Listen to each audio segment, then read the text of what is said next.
All right, I'm very excited for the show today. An old dear friend of mine, Black Boo, is on the show. Alfred MC, Alfred Duncan. Where are we at today, There's Boo? so many names, man. So many names. I just go by Black or Alfred or Black Alfred. Or or Black Alfred? Yeah, We met at Shenandoah University. God, I don't even know how long ago now. What, maybe 20 years has been yeah, that yeah, long? yeah. It's been over 20, I think.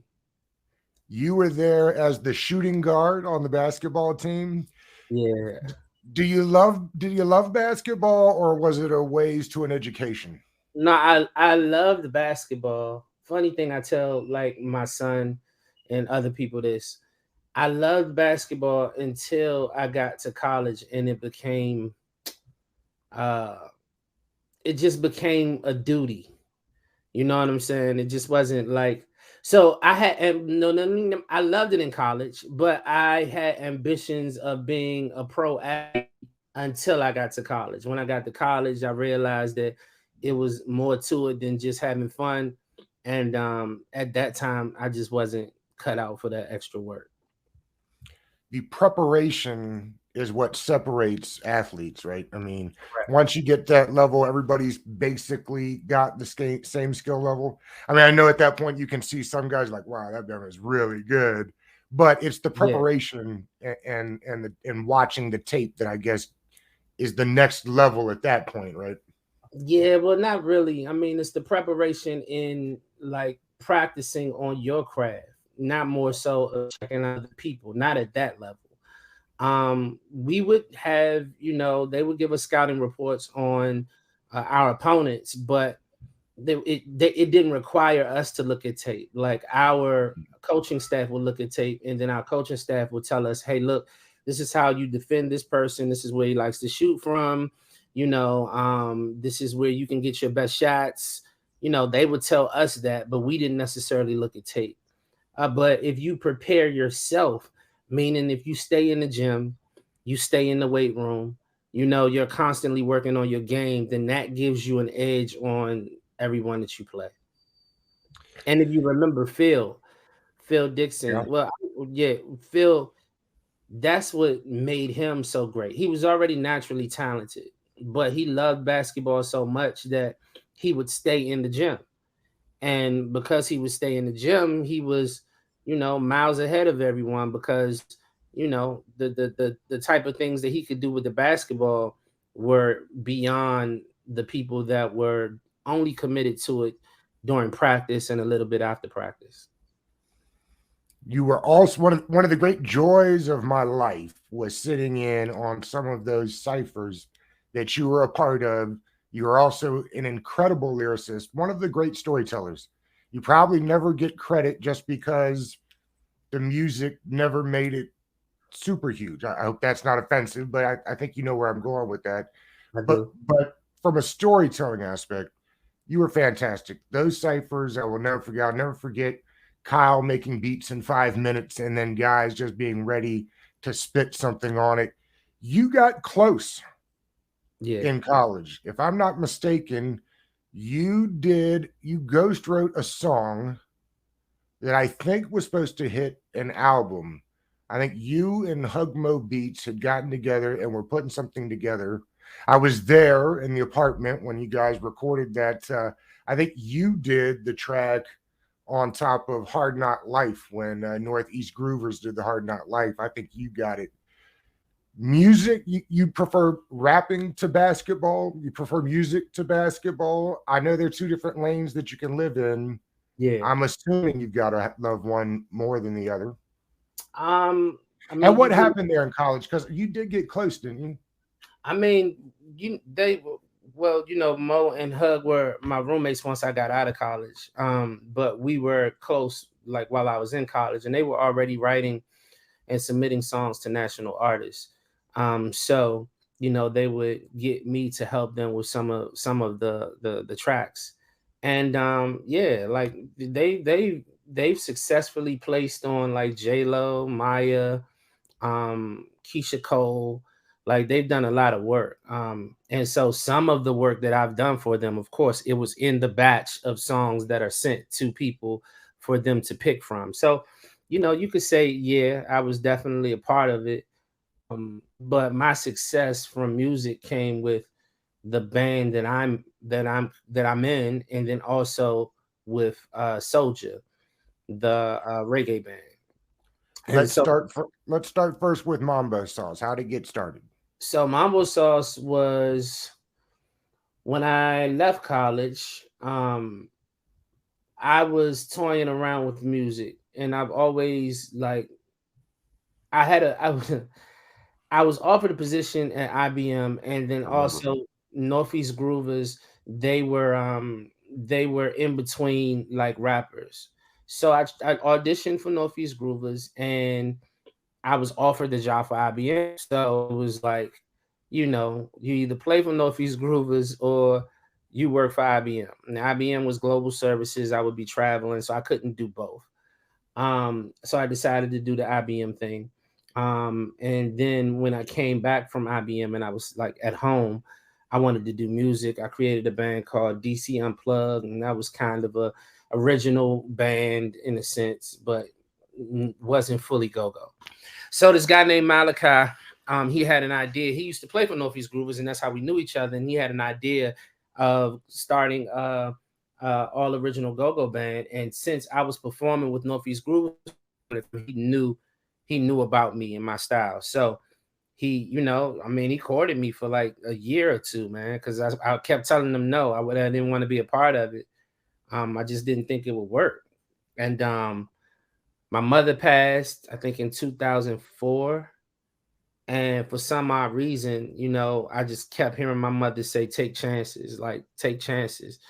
And so I decided to do Mambo Sauce, and we wrote a song. And then the rest is history, man. We just worked our ass off for years, just practiced, rehearsed, made up songs, all of that. And then our break was our first song, Miracles, which hit the Billboard, and then came Welcome to DC, and then came the major tours, or national tours and stuff. And yeah, that's what happened with Mambo Sauce. But Mambo Sauce, because you have an entire band, people are grown, meaning that they have mortgages, they have kids, they have responsibilities. It's kind of hard to get a band like that to stay together for a national agenda. Of course, we could have stayed together for a local agenda, because you can go to a show and then go back home. Plus, you built up this market so much that the amount of money that you get paid for a show is, it's a good amount of money. Whereas if you go to another market, they don't know you, so you have to build up that market. So if you get, like, say you get $5,000, $6,000 a show here, if you go to Delaware, they're gonna pay you like $500. They're not Right. going to build up the market. So it was just hard to keep a band together. So we didn't officially break up. We just took a long pause. And so yeah, now And we you're back. back together now, right? Yes, we are. How is it that Go Go is so DC specific? Why was it not able to get more pub nationally? It's not like kids aren't banging drums in every major city. It's not necessary. You know what I mean? Like, it shouldn't be something that's so foreign to the ears that it's unlistenable to outside markets. What is it about Go-Go that just never translated nationally? I just think it's marketing. It's marketing and formatting. So go is um I'm trying to give a good reference, but go is it own form of music, of course, but it has its own format too. If you go to a go-go, they're not really stopping in between songs. They'll mesh one song with another song. They'll do like a transition that has nothing to do with any song. And like go-go is just a potluck of different music, different songs. And when you don't package that, or if you was to give that to someone outside of DC, they would be like, "What is this? Like, Yeah. I don't understand it. It's just way too much. they're all over the place. But here at home, we grew up on it. So I really think it's the marketing of go-go and the formatting of go-go. And it's unfortunate because, go-go, in my opinion, is the most powerful music in the world. It's the most energetic music in the world. And if done right, everyone would see. As you see, like Afro beats is taking off, and Mhm. different genres of music. Go-go is like, yeah, just the driving force of all of that. So it's gonna happen, but I just think that, the approach has to be different. We can't approach Indiana with the same concept that we approach the DMV with. It's just not going to work. So I think that's When what's we'll happening. get to Soldier, we'll get to Soldier a little bit, but in a minute. But correct me if I'm wrong. Their at least their tour manager, if not their manager, is the same as Dave Matthews. When he hears Go Go, did he have any advice for you on what to do with it?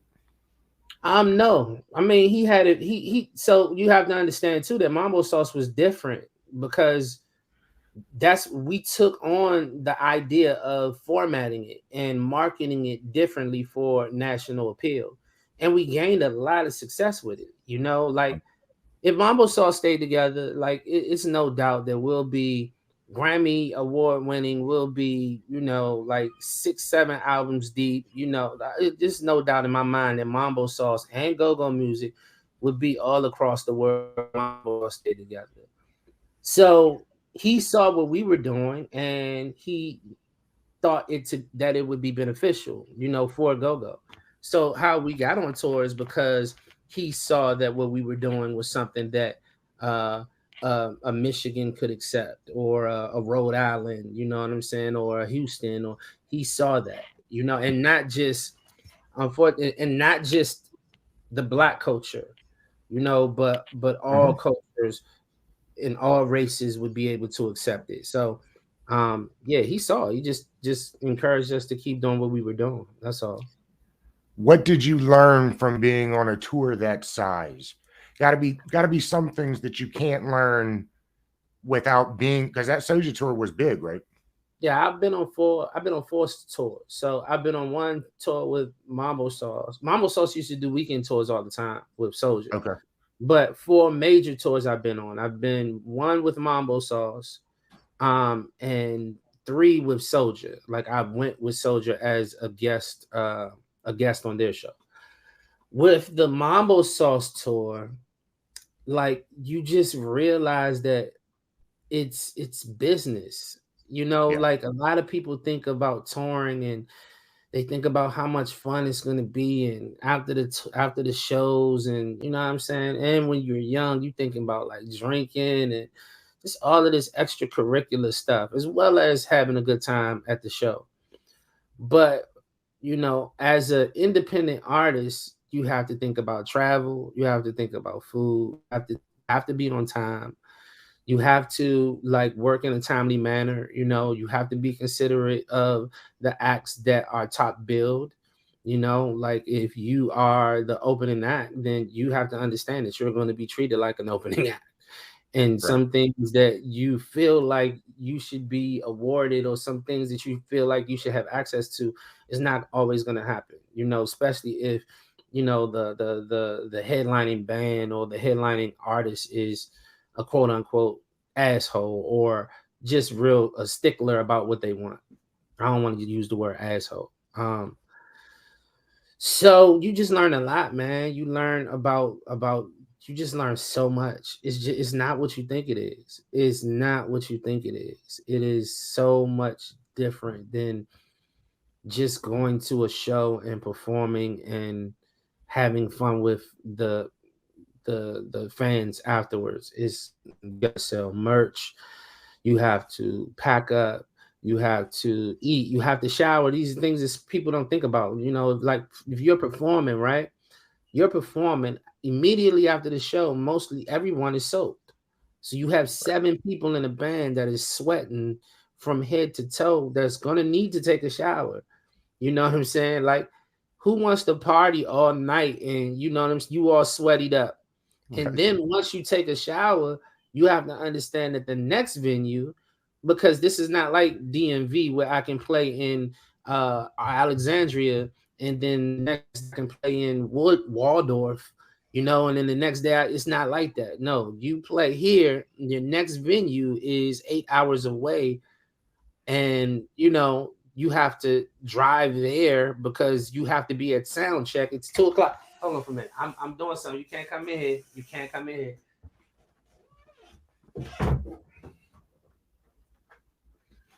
So yeah, it's 8 hours away, and you just got off the stage at 2, 3 o'clock, or you just got everything packed up, and you have to be at sound check there by 12.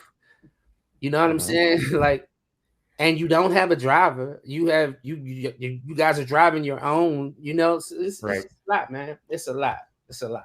And what I've learned when I went on tour with just Soldier with just them is that it is a beautiful thing to have a great team with you, because they have an amazing team. Like, the way it's a well-oiled machine.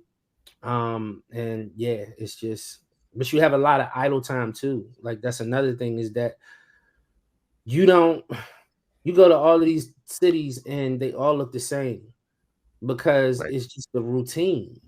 You wake up at the venue, you do a sound check, go get lunch, or you got some free time, then you eat dinner. Next thing you know, the show starts. You're in the tour bus just chilling. You perform the show, you get showered, all of that. You get on the tour bus for like an hour or whatever, have a little bit of fun, you go to sleep, and you wake up in the next venue and do it all over again. It's interesting, Boo. Since COVID, it feels like the way musicians tour and travel has changed. Like, guys like Lil Wayne are doing, 15,000 person concerts instead of filling out stadiums. Have you noticed it? Has it changed the way you guys are doing things, smaller venues, making sure that you're packing those out rather than trying to do bigger venues? Have you noticed the change? I've definitely noticed the change. I've noticed that Lil Wayne change, because I know Lil Wayne played at the Fillmore. Yeah. And so I was like, wow, he's playing at the Fillmore. That's interesting, knowing that he can definitely pack out, an Anthem or whatever. He can pack out any of those. I think it's for one or two things. I think one is that the overhead may not make sense for them, because you have to get a team of people, and your marketing budget has to be bigger and all of that type of stuff. And I know Lil Wayne can afford it, but that may not be what he's in it for. He may just be doing it just to get back to the people. The other thing is that smaller shows, for me, I enjoy them better, More because intimate. yeah, it's just more intimate. You can feel the love, you can see the participation. It just feels way better than a big show. It just does. Big show just gets you excited because you see all of these people in front of you, but they're just dots. There's just a whole bunch of dots that you can't focus on, like one face. It's just so many. But when you do like a film or something like that, like if you do a song and someone's emotional, from you doing the song, you can actually see that. You know what I'm saying? And that does something to you. It makes you, go harder on the show. It makes you grateful, for the opportunity to make music, to touch people that way. So it's just a different feeling. Do you So have a favorite venue? you know what? I said the smaller venues are the best, but I tell you one of the best venues that I've been to that I really enjoyed was Red Rocks. Everybody says that. Red Rocks is I amazing. wondered if you were going to say that. Rapper Big Pooh from Little Brother tells me all the time, like, of all the places they went, like, that was it. Red Rocks was just, when you see it, it's Yeah, like, whoa. yeah, it is. It's yeah, and you see it before it's filled, and then you see it when it's filled. Like, Right. both of them are just amazing views. So Yeah. Red Rocks is dope. I was thinking about when you said you decided to go with IBM, and now I know you guys are doing some more new stuff with Mambo Sauce. I'm curious, where do you stand on regrets? Do you live in regrets? Can you have no regrets? Where are you on mistakes in life that, you know, everybody makes mistakes? Yeah, I do think that, I have regrets and I have to live with them. I think when people say that they have no regrets because of where they are now, I understand that concept. But still, I still like I wish that I could have made different decisions that would have put me in this place right now, but would have made me a better version of what I am now, if that makes sense. Okay. Like I would still want my same kids. I would still want my same wife, you know what I'm saying? But other things around me would be different. You know what I'm saying? My just maybe my home, you know what I'm saying? My access, my resources, those type of things. But as far as so I do have regrets. I do have regrets. One of my biggest regrets, and I always would say this, is mambo sauce. Mambo sauce is probably my biggest regret when it comes to what could have been. Because the ball had already started rolling What you mean? with Mambo Sauce. Like, does it feel like you're having to start over now? Like you guys had gotten some momentum at that point. Yeah, I mean, it doesn't feel like. So the great thing about us is that, to this day, people are still, Welcome to DC is still being played. Gotcha. Gotcha. Yeah. So it's like, Did you know that was going to take off like it did when you guys I recorded knew, it? No I way. knew, I knew it was going to be a hit, but I didn't know it was going to stand this strong. And we talking about 15 years later. I didn't know Yeah. that it was going to stand this strong that many years later. It had to have been crazy to walk into a Wizards game and hear that thing jamming.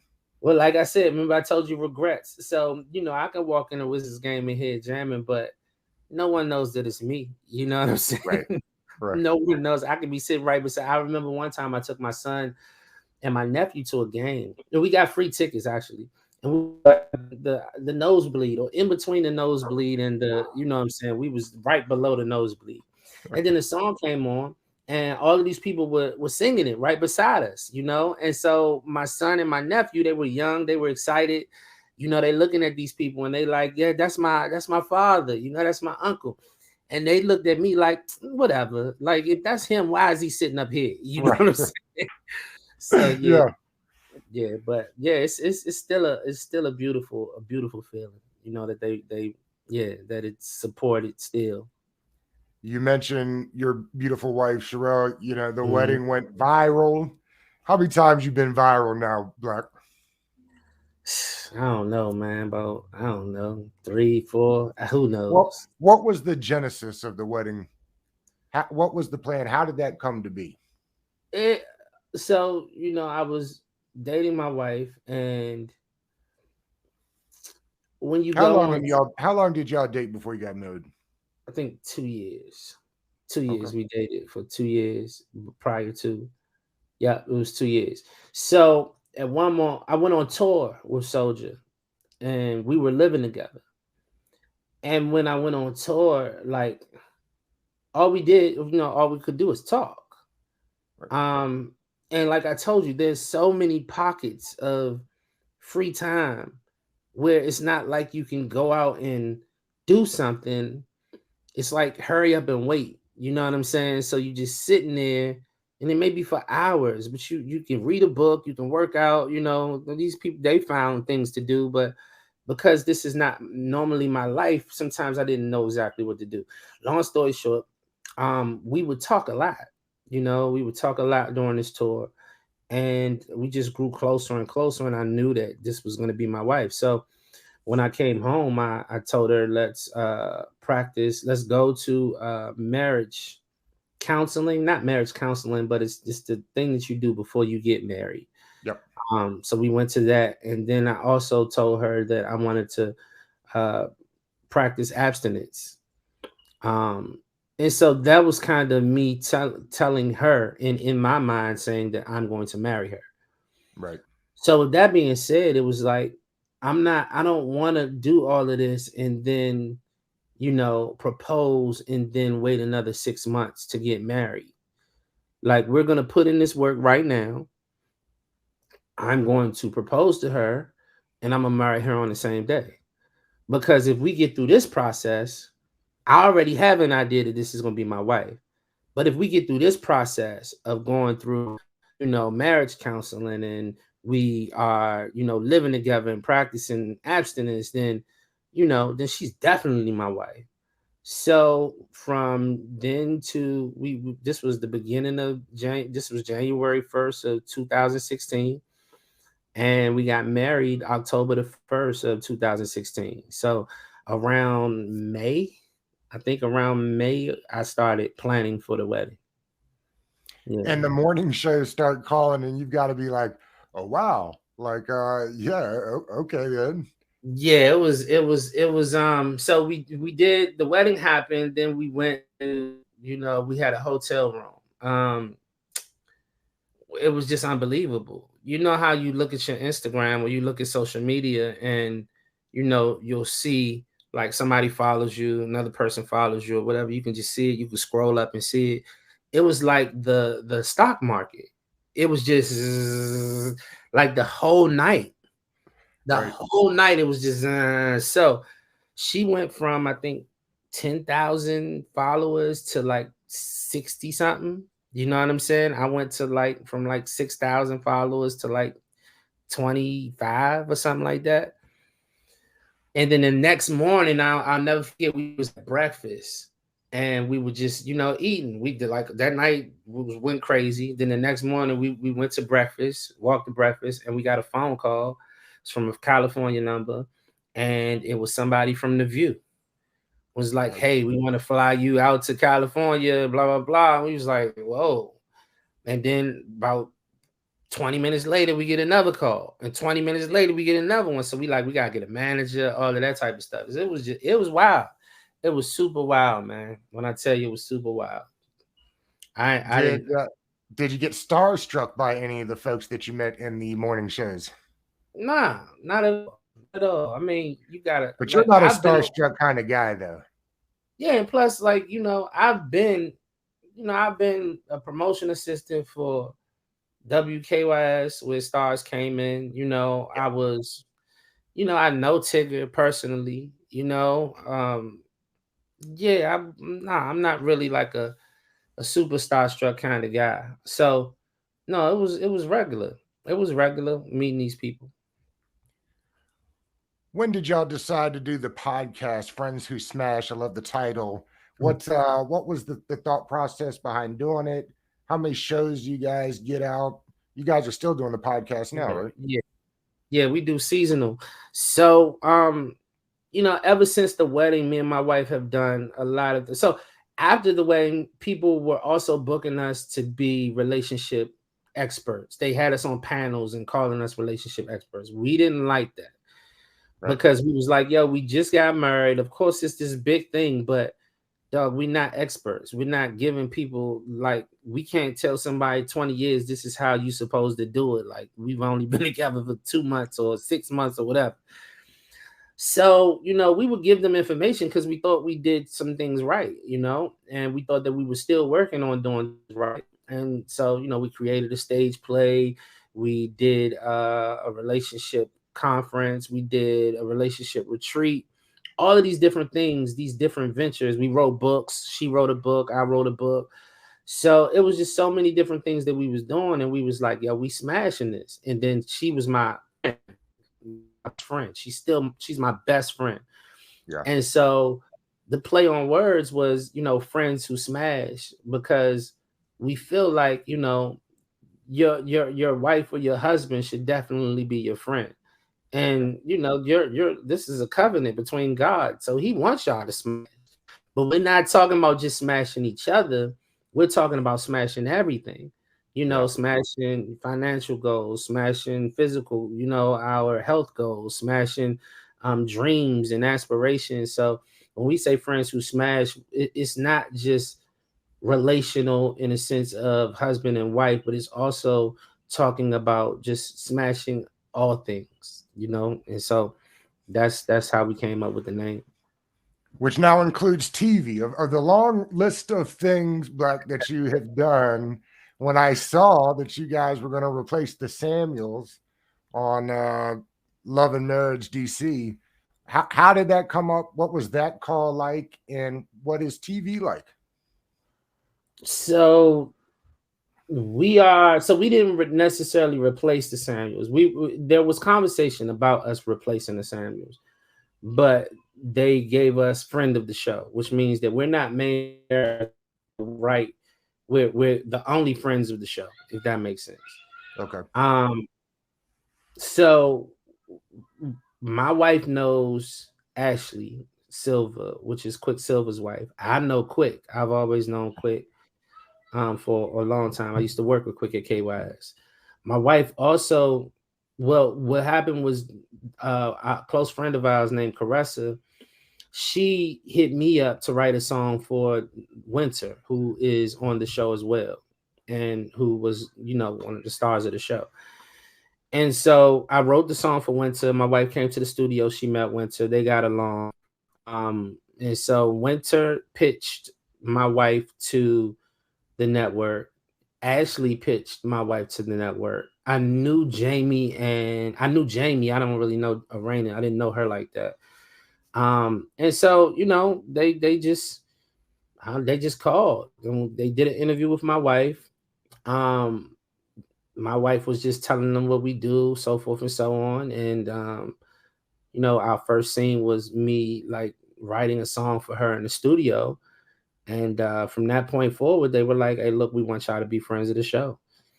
And then we went through the contract negotiation stuff and we won the show. What is the time commitment for that, like on a weekly basis when you're filming? It depends, hours depending on what they want us to be in. So because of the show, we didn't do too much home filming. They didn't get into too much of our lives until the end of the season. But at the beginning of the season, it was more so about going to events where everyone was. But when you go to these events, mind you, they'll send you a schedule on Monday, and the schedule will say Tuesday here at this time, Wednesday here at this time. It'll tell you what to wear as far as like overall, like, this is casual, this is chic, this is formal. It'll give you that. Show up at this time, have your car washed, like all of these different things. And then you show up, like, man, the filming could take, I don't know, from 5 to 8 hours, Yeah. It could take an extremely long amount of time. And it doesn't seem like it should take that much time, but it definitely does. It definitely does. And it's a lot of fun. What's been the biggest surprise so far since you started? Like what surprised you the most since you guys I don't started know on if TV? you've been watching it, but the biggest surprise is we have someone who was in Mambo Sauce, who's like one of the main cast. And it was my counterpart as far as on the mic. She was the singer. So Okay. the biggest surprise to me that she has an issue with me. You know what I'm Okay. saying? She had an issue with me about Mambo Sauce. So that's been the biggest surprise for me. Like, this is just wild. It blindsided me. I don't know what's going on. Still don't know what's going on, but it is what it is. What is next? I know you've gotten the group back together. What is the plan for Mambo Sauce now? Oh, we taking over. We starting. We doing everything that we were supposed to do before. Everything that we supposed to do before. You prefer the music to the podcasting and the TV and the basketball? Music is your first love? Basketball is out. I can't do that no more. Well, yeah. I'll do it, but I'm really, basketball is out. But I definitely prefer Mambo Sauce is my love, but I love the podcast. I Yeah. also love the events that me and my wife do, from couple retreats to the stage play. Like, so that is where Yep. I really love. And then the men's events that I do as well, like, the burger bars and things of that nature. So I really love those, and so yeah, I'm always gonna, because it's my purpose. It's not, it's something that really fulfills me. So yeah, but my mambo sauce is, you know, that's my love, love. Black Alfred, we wrap these shows every time. I would ask you if you had some advice for those trying to get to where you're at now. What is some advice? What is some knowledge that you have accrued along the way that you can share with the folks listening at home? Um, Dream big, like dream so big that it scares you. Um, you have to understand that your vision is your vision. Everyone, you can't expect people to understand what your vision is. You can't expect them to see it the way that you see it. It's just not gonna happen. Sometimes you're gonna have to walk that journey alone, and sometimes you're going to have to show people what it takes. And then, to be honest with you, even when you make it, your way may not be the best way for them to make it. Um, and yeah, man, just be true to yourself. I think that spend the most time learning to be you. Mm, It I love that. makes it may not make sense to a lot, but some people it makes a lot of sense to. A lot of us are out here being someone else or not knowing who we are. So I would say spend a lot of time learning to be yourself. Yeah. But it's been over 20 years. It doesn't feel like it. It was Yeah. such an easy conversation. So glad we did this. Um, we'll do it again. We won't wait so long until next time. Okay, man. I love you, bro. I appreciate this. This was fantastic, and I love you. You know that one of my favorite people of all time. My man. My man. All right, Appreciate brother. you. Thank you. Thank you.